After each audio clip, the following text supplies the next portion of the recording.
if you see something, just go get it.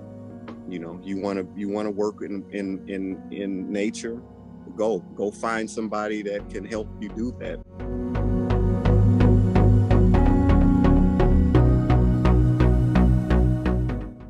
My name is Gervis Myles. I am a retired conservation warden, formerly of the Wisconsin Department of Natural Resources. Prior to that, I was a sheriff's deputy with the Milwaukee County Sheriff's Department and a canine officer. And prior to that, for 8 years, I was a zookeeper at the Milwaukee County Zoo. I would be on my great-grandmother's farm, which was about 2 miles from the small town. To get to her house, you had to cross a swamp and you had to go through some woods and all this kind of stuff. And that just fascinated me. And I just wanted to know. And some things scared me, like the big bugs and that kind of stuff. But as I got older and got used to that kind of stuff, I just knew I wanted to be a part of that.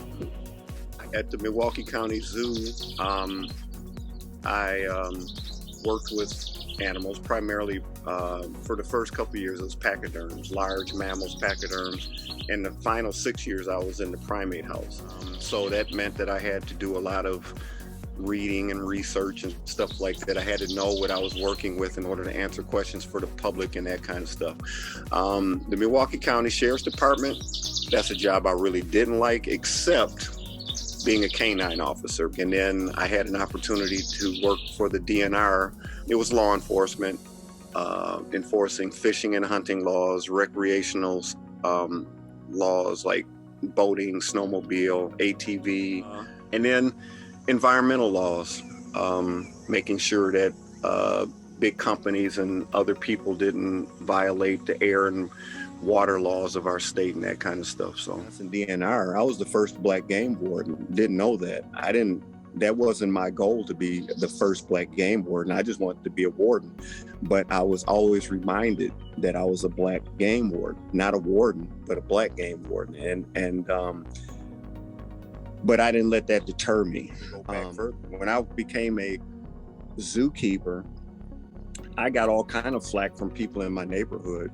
I mean, because initially I wanted to be a veterinarian, and so you get laughed at, oh, you want to be like Dr. Doolittle, this, that, and the other.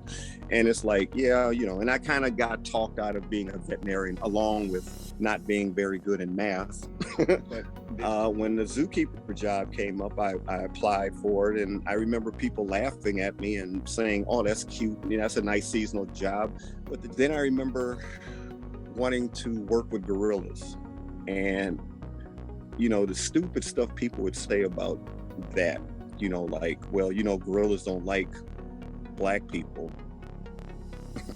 Nature takes you as you are.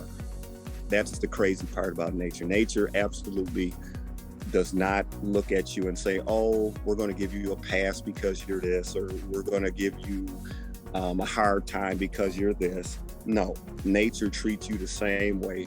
And it's the great equalizer, I guess, if that's what you want to call it. So you just have to do what you want to do and just be strong and convicted in that.